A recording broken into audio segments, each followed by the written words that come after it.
Students in 3rd, 4th, and 5th grade at Madawaska Elementary School performed a play called The Sword Called Excalibur on May 13, 2016. Children's Stage Adventure is a one-week theater residency out of New Hampshire brought to the schools. 2 actors, Josh Sellers and Zoe Teets, came to Madawaska Elementary School to teach the students a play in 4 short days.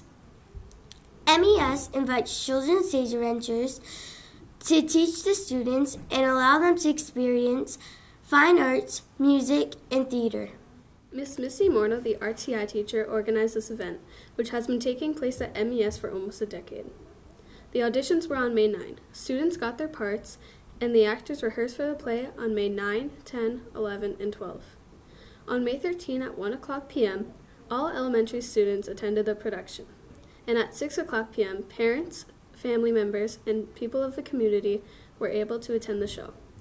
Miss Morno stated, "Students put on another amazing production. It's always amazing to see the students blossom on stage, and for some, it's an opportunity for their acting skills to shine."